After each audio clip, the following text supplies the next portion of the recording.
Hello everyone, welcome to stitching and art. আশা করছি আপনারা প্রত্যেকেই ভালো আছেন এবং সুস্থ আছেন। চলে আসলাম আরও একটি নতুন ভিডিওর সাথে। আজকে থাকছে খুব সহজ এবং সিম্পল একটি নেক ডিজাইন, যেটা আমি লেস এবং পিনট্যাক্সের মাধ্যমে করেছি। আশা করছি ভিডিওটি আপনাদের ভালো লাগবে।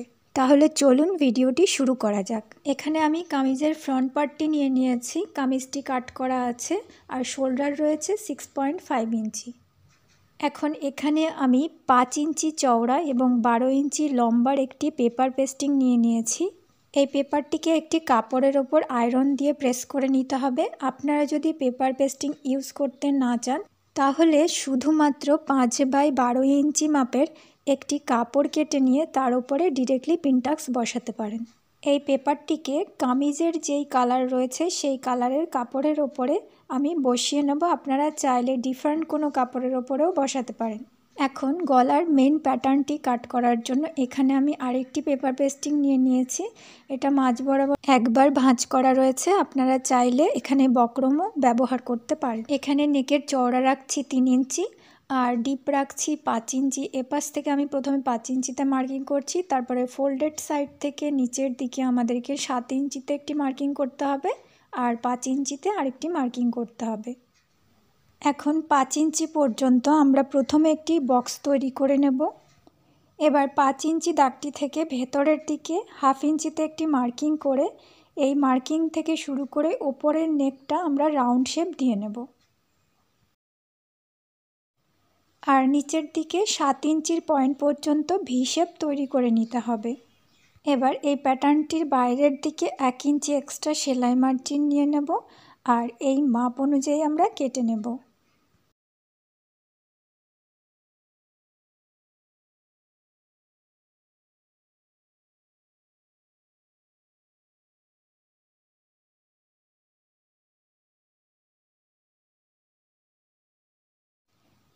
এখানে ওপরের দিকে খেয়াল করুন, 1/2 ইঞ্চি মতন পেপার পেস্টিং রেখে আমরা বাকিটা কাট করব। এভাবে পেপার পেস্টিং রেখে দিলে আমরা যখন কাপড়ের ওপর এটাকে আটকাবো, তখন গলার যেই চওড়াটা রয়েছে 3 ইঞ্চি, সেই চওড়াটা ঠিকঠাক থাকবে। প্রেস করার ফলে অনেক সময় এই চওড়াটা বেশি ছড়িয়ে যায়, তো এরকম করে কাটলে ছড়িয়ে যাবে না। তো আমি দুটো পেপারকেই এরকম কাপড়ের ওপরে আয়রন দিয়ে বসিয়ে নিয়েছি। আর এই কাপড়টির বাইরের দিকে 1/2 ইঞ্চি মতন সেলাই মার্জিন রেখেছি। এটাকে এরমভাবে ফোল্ড করে আমাদেরকে সেলাই করে নিতে হবে। আর এই কাপড়টার সোজা সাইডের ওপরে আমরা 1 সুতো মতন চওড়া চওড়া পিনটেক্স তৈরি করব। তিনটে পিনটেক্স তৈরি করব 1 ইঞ্চি 1 ইঞ্চি গ্যাপ রেখে রেখে। অর্থাৎ প্রথমেই আমি এরকমভাবে ভাঁজ করে নিচ্ছি সোজাসুজি আর সরু করে পিনটাক্স তৈরি করে নিচ্ছি। আপনারা চাইলে সরু মোটা পছন্দ মতো করতে পারেন। তো এরকমভাবে 3টে পিনটাক্স তৈরি করার পর আমরা 1 ইঞ্চি মতন গ্যাপ রেখে দেব। 1 ইঞ্চি মতন গ্যাপ রেখে তারপর আবারও পরপর 3টে পিনটাক্স তৈরি করব। এরকমভাবে সম্পূর্ণ কাপড়টির মধ্যেই আমরা পিনটাক্স বানিয়ে নেব। আর ওপরের যে গলার প্যাটার্নটি ছিল সেটারও বাইরের দিকের কাপড়টিকে ফোল্ড করে এরকমভাবে সেলাই করে নিচ্ছি।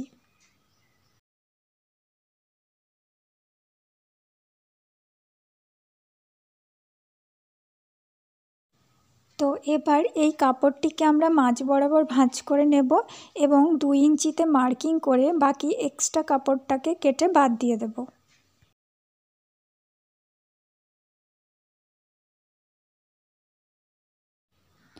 এবার এই কাপড়টির 3 সাইডে আমি লেস বসিয়ে নেব। লেসের মুখটা আমি এদিকে রাখছি, এদিকে ডিরেকশন রেখে 3 পাশেই লেসটা বসিয়ে নিতে হবে। আর লেস বসানোর সময় বাইরের দিকে আমরা এখানে 1/2 ইঞ্চি মতন মার্জিন ছেড়ে দিয়ে লেসটা বসাবো। আপনারা চাইলে এখানে লেসের পরিবর্তে পাইপিং ইউজ করতে পারেন।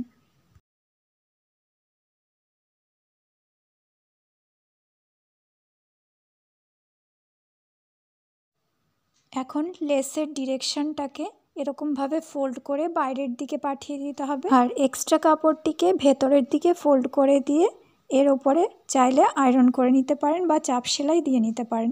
এবার আমরা কামিজের ফ্রন্ট পার্টটা নিয়ে নিয়েছি। সোজা সাইডের ওপরে ওপর থেকে মোটামুটি 4.5 ইঞ্চি নিচে আমরা এই প্যাচটাকে বসাবো যেন জামার কাপড়ের সেন্টারের সঙ্গে এই প্যাচটার সেন্টার মিলে থাকে সেরকমভাবে বসাতে হবে।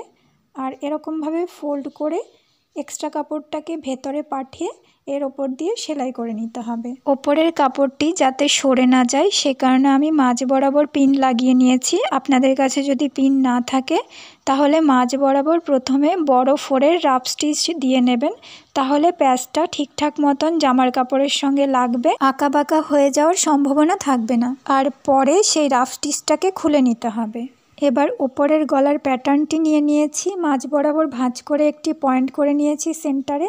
এবার জামার কাপড়ের সোজা সাইডের সেন্টারের সঙ্গে এই প্যাটার্নটির সেন্টার মিলিয়ে রাখতে হবে। রেখে এখানে যেভাবে পেস্টিং পেপার গেছে তার পাশ দিয়ে আমাদেরকে সেলাই করে নিতে হবে। তো প্রথমে এখানে মাঝ বরাবর একটি সেলাই করে নিচ্ছি যাতে প্যাটার্নটি সরে না যায়, তারপর ধার ঘেঁষে সেলাই করে নেব।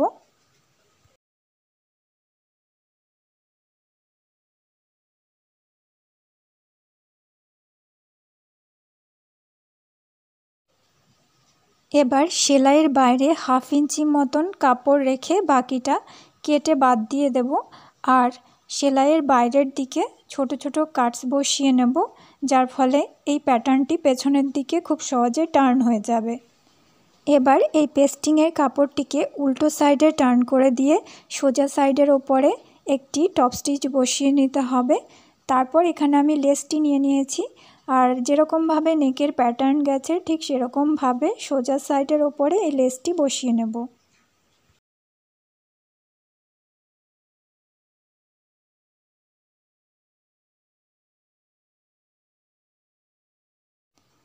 নেকের ওপরে বসানোর জন্য এমন লেস ইউজ করতে হবে যে লেসটা খুব সহজেই এরকমভাবে মুড়ে যায়, কারণ এই নেকের মধ্যে অনেকগুলো কোণা তৈরি হচ্ছে, সে কারণে যাতে সহজে এরকমভাবে মুড়ে যায় সেরকম ধরনের লেস ইউজ করতে হবে।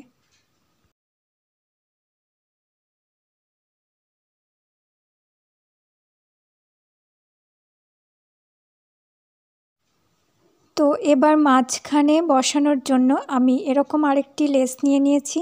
এই লেসের মধ্যে যে ফুলগুলো রয়েছে এই ফুলগুলোকে সিঙ্গেল সিঙ্গেল পিসে কাট করে নিতে হবে।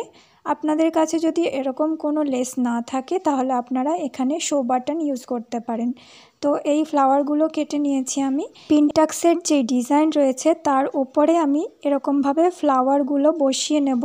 আমি এখানে ফ্যাব্রিক আঠা দিয়ে এই ফ্লাওয়ারগুলোকে বসিয়ে নিচ্ছি, আপনারা চাইলে হাতে সেলাই করেও বসাতে পারেন।